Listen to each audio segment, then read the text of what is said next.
오늘 본문 우리가 읽었는데요. 두 사람의 대화라고 생각하면 됩니다. 바로 엘리야와 그리고 아합의 대화입니다. 오늘 이 본문을 이해하기 위해서는요, 이 두 사람 외에 또 두 사람을 알아야 됩니다. 그 첫 번째 사람이 누구냐? 바로 이세벨입니다. 여러분들 이세벨은 너무나도 잘 알고 있을 것입니다. 바로 아합의 아내로서 시돈 출신의 이방인이지요. 그는 아합을 통해서 이 이스라엘에 바알 신전을 세우고 또한 이스라엘 백성으로 하여금 바알을 섬기게 했던 장본인, 그가 누구냐? 바로 이세벨입니다.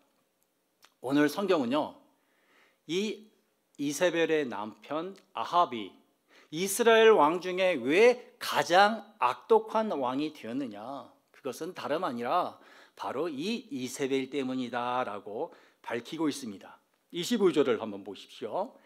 예로부터 아합과 같이 그 자신을 팔아 여호와 앞에서 악을 행한 자가 없음은 그를 그의 아내 이세벨이 충동하였음이니라 라고 성경은 말합니다. 그렇죠. 25절에 따르면 하나님의 백성 아합입니다. 이 아합이 여호와 앞에서 악을 행한 자가 된 것은 다름 아니라 바로 이 이세벨이라는 여인의 충동질 때문이다라는 것이지요. 따라서 이 이세벨이라는 여인은요, 단지 이방 여인이 아니라 하나님의 백성인 아합을 충동질하여 하나님께 대항하게 했던 바로 사탄의 상징임을 알 수가 있습니다.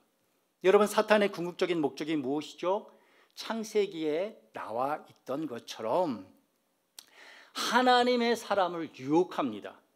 그리고 그 사람으로 하여금 하나님을 떠나 하나님을 대항하게 하는 것, 그것이 바로 이 사탄의 궁극적인 목적이지요. 오늘 이 말씀의 주인공 아합은요, 전형적으로 이 사탄에 의해 유혹받고 포로가 되어 하나님을 대적했다라는 것을 성경은 우리에게 말해주고 있습니다. 이게 바로 이세벨과 아합의 관계라면요, 오늘 우리가 또 한 사람을 알아야 되는데 그 사람이 누구냐? 바로 이스라엘 사람 나봇입니다. 그는 아합의 궁전 옆에 포도원을 가지고 있었습니다.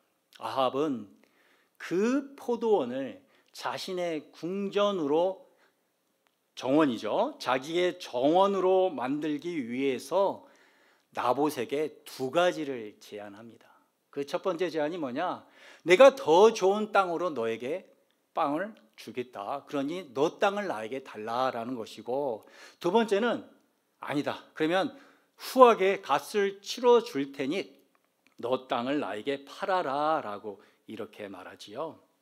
이런 제안에 나봇은 이렇게 대답합니다. 3절에 보면 이렇게 나와 있죠. 나봇이 아합에게 말하되 내 조상의 유산을 왕에게 주기를 여호와께 금하실지로다 하니 라고 되어 있습니다. 뭐라고 얘기를 하고 있습니까? 3절에 따르면 나봇은 아합의 제안을 거절하고 있습니다. 사실요, 이 아합의 제안은 나쁘지 않은 제안입니다. 좋은 제안이죠. 아니, 후한께 자신의 땅을 값을 쳐주겠다는데 마다할 사람이 어디 있습니까? 대부분의 사람의 경우는요, 실이익을 따지겠죠. 그래서 나한테 이로움이 되는데 더 좋은 땅을 받으면 되지, 값을 치러서 더 많은 땅을 사면 되지라고 해서 아마 아합의 제안을 받아들였을진 모르겠지만 오늘 3절에 보니 나봇은 그러지 않았다라고 성경은 말하고 있습니다. 그 이유가 뭘까? 우리 한번 3절을 다 같이 읽어볼까요? 시작. 나봇이 아합에게 말하되 내 조상의 유산을 왕에게 주기로 여호와께 금하실지로다 하니. 네, 여기 보면 뭐라고 되어 있습니까? 여호와께서 금하시기 때문에 나는 당신에게 저의 땅을 줄 수가 없습니다, 이렇게 말하고 있어요. 모세의 율법에 따르면요, 조상에게 받은 땅을 매매할 수가 없습니다. 그래서 나봇은 이 땅을 아합에게 팔 수도 바꿀 수도 없었던 거죠. 그런데 여러분들, 요구하는 사람이 누구예요? 왕입니다. 왕이 그런 걸 요구하면 어쩔 수 없이 권력에 따라서 받아들이는 게 어찌 보면 백성의 의무인지도 모릅니다. 그런데 아합은 지금 그것을 어떻게 하고 있죠? 거절하고 있습니다.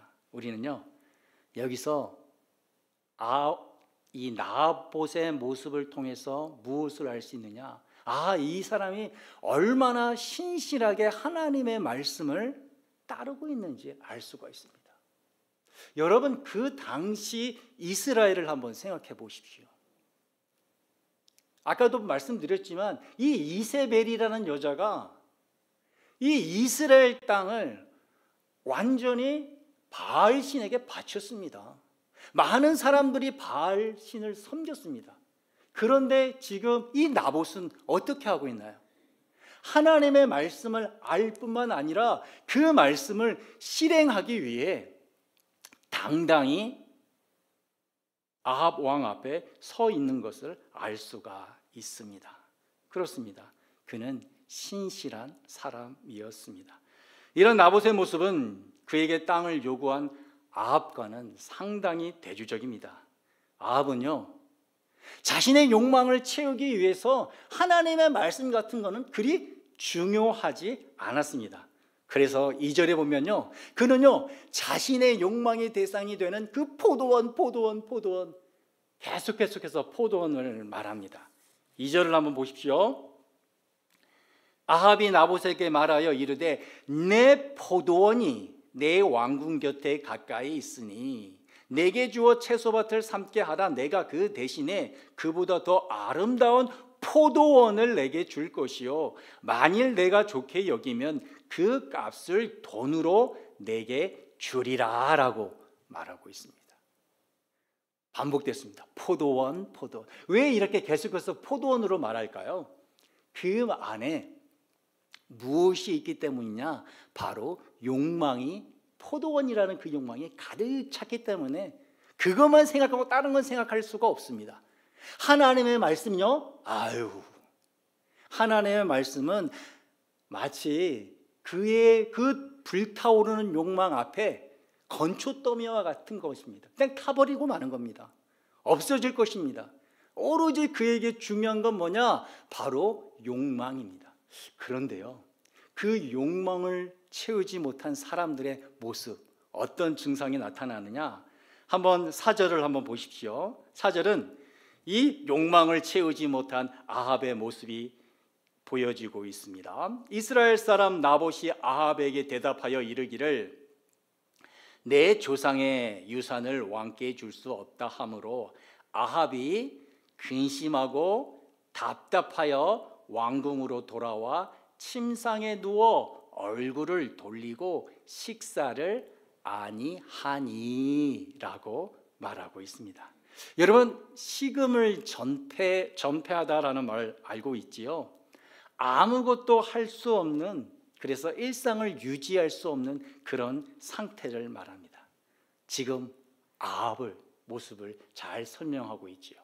아합은 자기 욕망이 채워지지 않으니 그의 일상이 지금 어떻게 되어 있습니까?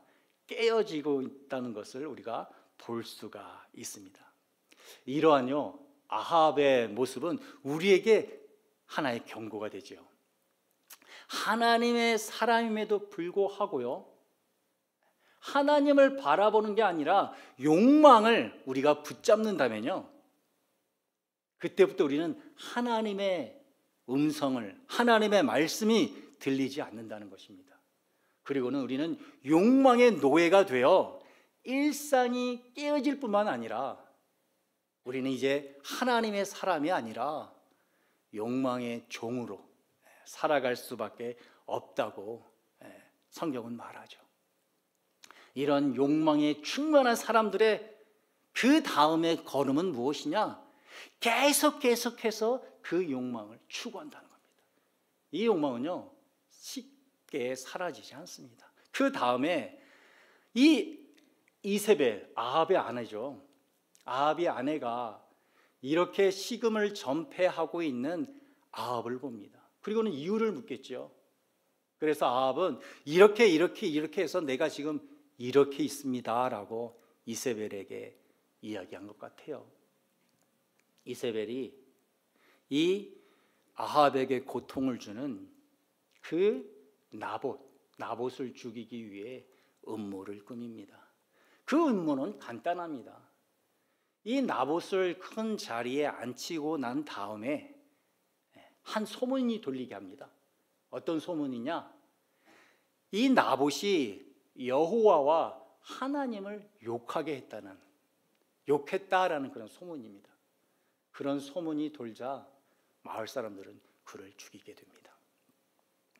결국 그들은 그 포도원이라는 그 욕망을 쟁취하기 위해서 하나님의 사람을 죽였습니다.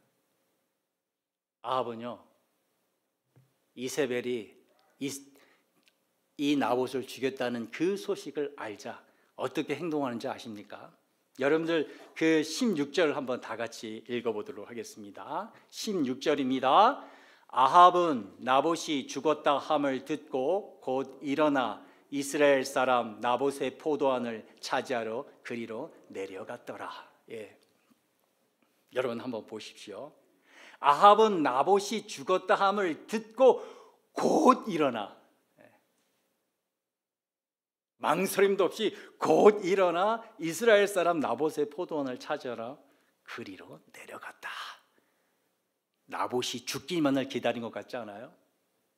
만약에 그렇다면 아니 어떻게 해서 나봇이 죽었나요? 라고 물어볼 수도 있는데 그렇지도 않았습니다. 이제 얻을 수 있구나. 내가 그렇게 바랐던 거 이제 내가 내 손에 쥘 수 있구나라는 그 감격,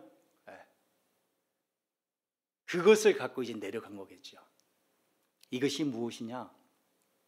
바로 욕망에 사로잡힌 사람들 모습입니다. 이 포도원에 대한 욕망에 사로잡힘은요, 그의 일상을 깨뜨릴 뿐만 아니라 바로 그의 삶조차도 빼앗음을 우리는 알 수가 있습니다. 그런데 이런 사람들이요, 우리 주위에도 참 많습니다. 여러분 그런 사람 본 적이 있습니까? 과도한 성공이라는 욕망 때문에 여러 가지로 힘들어하시는 그런 사람들요. 오로지 성공입니다. 성공. 승진. 이 사람들은요, 승진을 위해서는요, 자신의 몸이 부서지는 것도 몰라요. 그리고 가족이 희생되는 것도 알 수가 없습니다. 법이 조금 위법하더라도 그거 뭐 넘어가면 됩니다. 왜죠? 그 안에 성공이라는 게 가득하기 때문입니다. 그 욕망으로 말입니다. 제가 예전에 있던 교회에 한 청년을 만난 적이 있습니다. 그때 그 청년을 만날 때가 그 청년이 이제 구직을 준비하고 있었던 때입니다. 정말 신실한 청년이었습니다. 제가 보기에는 아주 열심히 예배에도 참여했고 그 외의 활동도 참으로 열심히 하는 청년이었습니다. 그런데 그 청년이 직장에 들어가게 됐어요. 그런데 그때부터 조금 변화가 생겼습니다. 그 청년이 점점 청년의 활동에서 빠지기 시작했고요. 그리고 예배에도 빠지기 시작했습니다. 물어봤죠. 왜 그러냐? 그랬더니 그 청년이 말합니다. 목사님, 제가 이 순간을 놓쳐서는 안 되겠습니다. 이걸 꼭 잡아야겠습니다. 그렇게 이야기했습니다. 지금 이렇게 들리는 이야기로는 그 친구는 다른 교회에 갔는지는 모르겠지만 그 교회는 나오지 않는다는 이야기를 제가 들었습니다. 참 우리 인간은 연약합니다. 어떤 것에 마음이 빼앗기면요, 다른 것은 잘 생각하지 못합니다. 한 가지를 얻으려고 모든 것을 희생할 때도 있습니다. 왜? 어찌 보면 우리 인간이라는 것은 욕망에 어찌 보면 포로가 된 사람들이 아닌가라는 생각이 듭니다. 여러분, 이런 저의 말이 너무 극단적이라고 생각하십니까? 아니야, 나는 조절할 수 있어. 내 욕망은 나는 조절할 수 있다라고 생각하십니까? 그렇다면요, 이거 하나 기억하십시오. 뭘 기억하느냐? 하나님의 백성인 이 아합 옆에 누가 있었다고요? 이세벨이 있었습니다. 이세벨은 어떤 사람이었습니까? 사탄의 수하였습니다. 사탄을 상징하는 인물이었습니다. 그는요, 우리 안에 있는 욕망을 크게 합니다. 부추깁니다. 그래서 하나님의 뜻이 아니라 하나님의 뜻을 떠난 나의 욕망을 더 추구하기 위해 유혹하고 위협하죠. 그리고는 결국 하나님을 떠나 하나님을 맞서게 하는 게 그의 목적입니다. 여기에 희생되어 이 길을 건 게 누구냐? 바로 아합입니다. 오늘 성경은 그것을 분명하게 말해주고 있습니다. 그런데 오늘 말씀해 보니요, 그런 아합에게 하나님께서 엘리야를 보냈다라고 성경은 말하고 있습니다. 18절입니다. 너는 일어나 내려가서 사마리아에 있는 이스라엘의 아합 왕을 만나라. 그가 나봇의 포도원을 차지하러 그리로 내려갔나니. 아합이, 야, 이제 내가 그렇게 바라고 그렇게 원했던 그 포도원 이제 찾을 수 있구나. 내가 이제 나의 마음대로 할 수 있구나. 어서 차지하러 가자라고 생각하고 그 길로 내려갈 때 하나님도 생각했어요. 바로 누구를 보냈느냐? 오늘 말씀에 보면 엘리야를 보냈습니다. 엘리야를 보내서 뭐라고 했느냐? 오늘 말씀에처럼 심판의 이야기를, 심판을 선언했습니다. 아합과 그의 아내 이세벨이 받을 끔찍한 그러한 진노, 하나님의 진노와 심판을 선포한 거죠.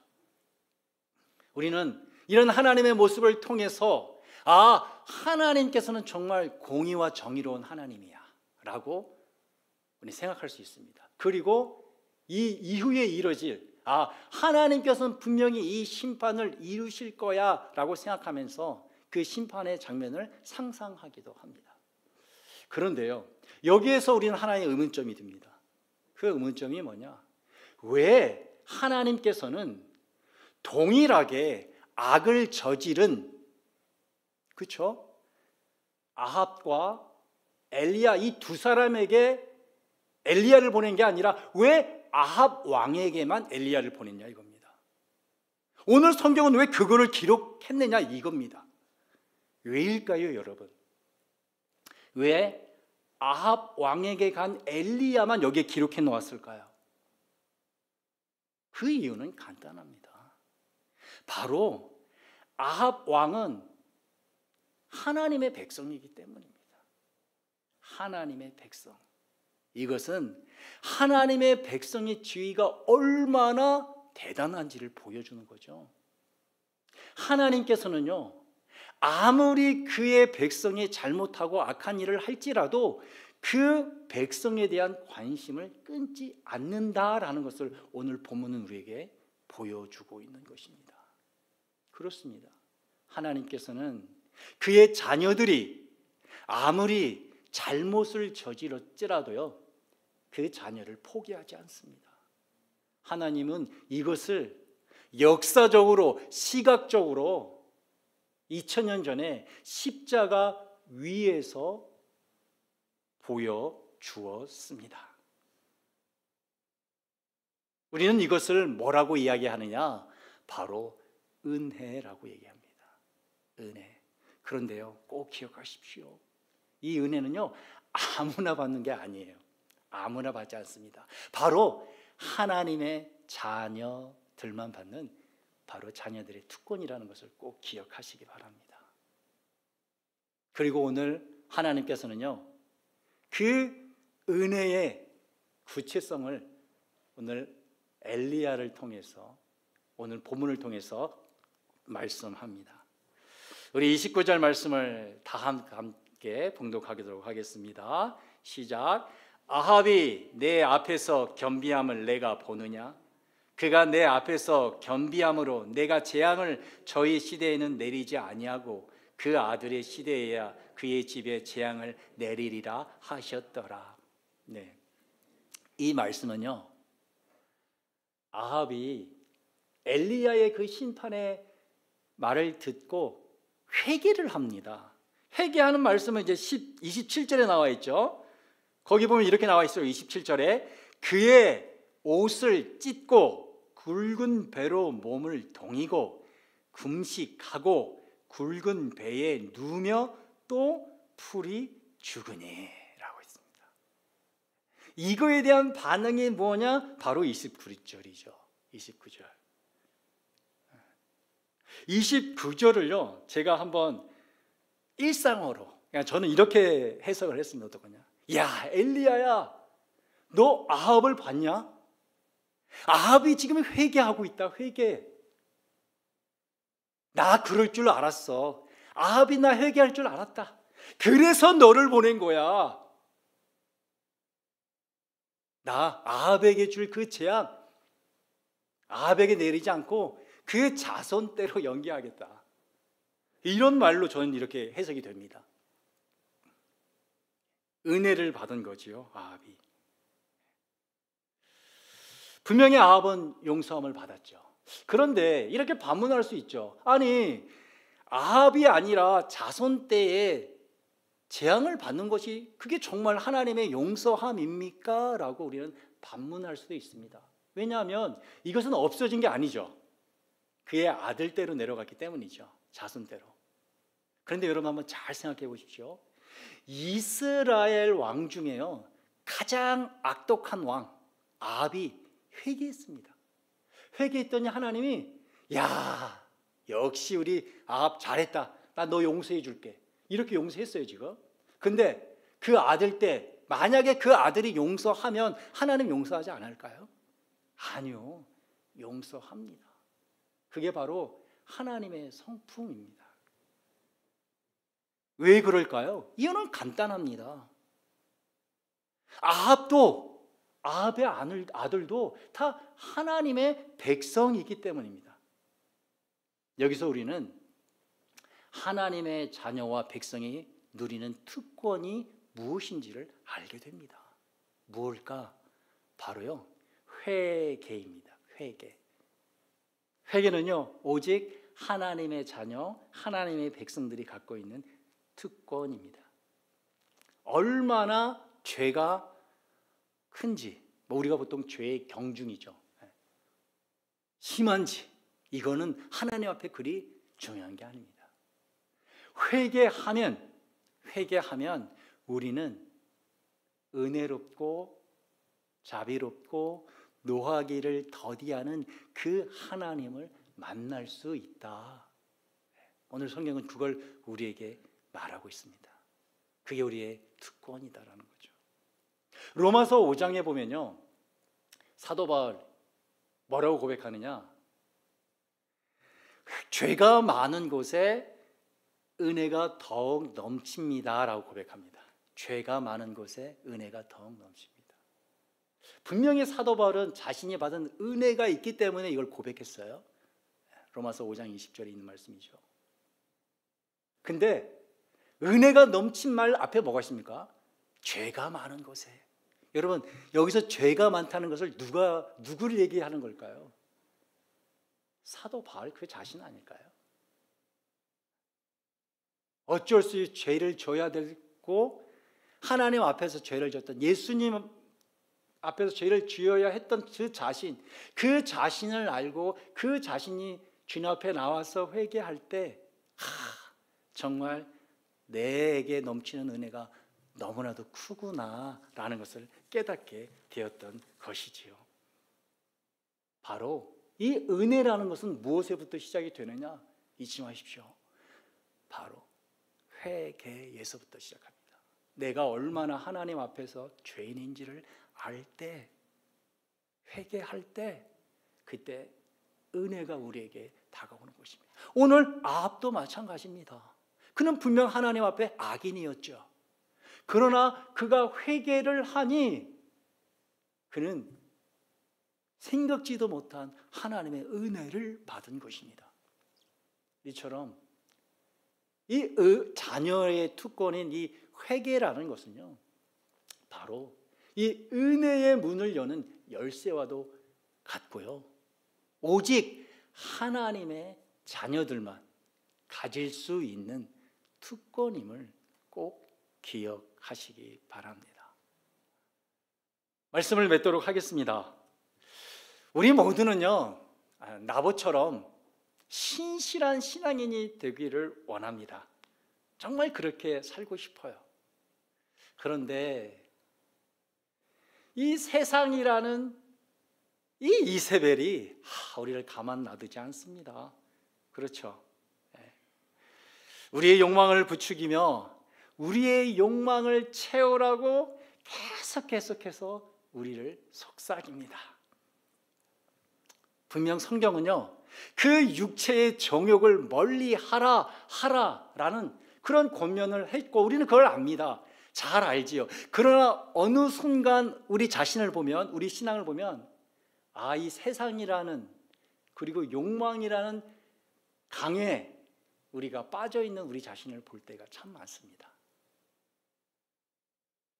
여러분 그거 아시죠? 큰 강이 있을 때 이 강가, 강의 가장자리에서 있을 때는요, 강을 거스를 수 있어요. 우리 의지대로 올라갈 수 있습니다. 강을 마음대로 올라갈 수 있죠. 그런데요, 여러분들 강을 좀 더 그 깊이로 들어간다고 생각해 보세요. 강을 거스를 수 있을까요? 못 거스릅니다. 그냥 강의 흐름 따라, 이 세상을 따라, 육체의 정욕을 따라 흘러가는 것이 어찌 보면요, 우리 인생인지도 몰라요. 그게 우리 인생인지도 모릅니다. 그런데 오늘 성경은 우리에게 분명히 말합니다. 우리가 어디에 있든지, 그게 아주 강의 깊은 곳에 있을지라도 아합처럼 온전히 신실하게 회개한다면요, 하나님은 우리를 건져내어 이 신앙의 땅으로 우리를 이끄신다는 겁니다. 그리하여 우리로 하여금 다시금 그 세상의 강이라는, 정욕의 강이라는 그 세상과 정욕을 거슬러 올라갈 수 있는 그런 하나님의 사람들로 이끄신다고 오늘 성경은 우리에게 말해주고 있습니다.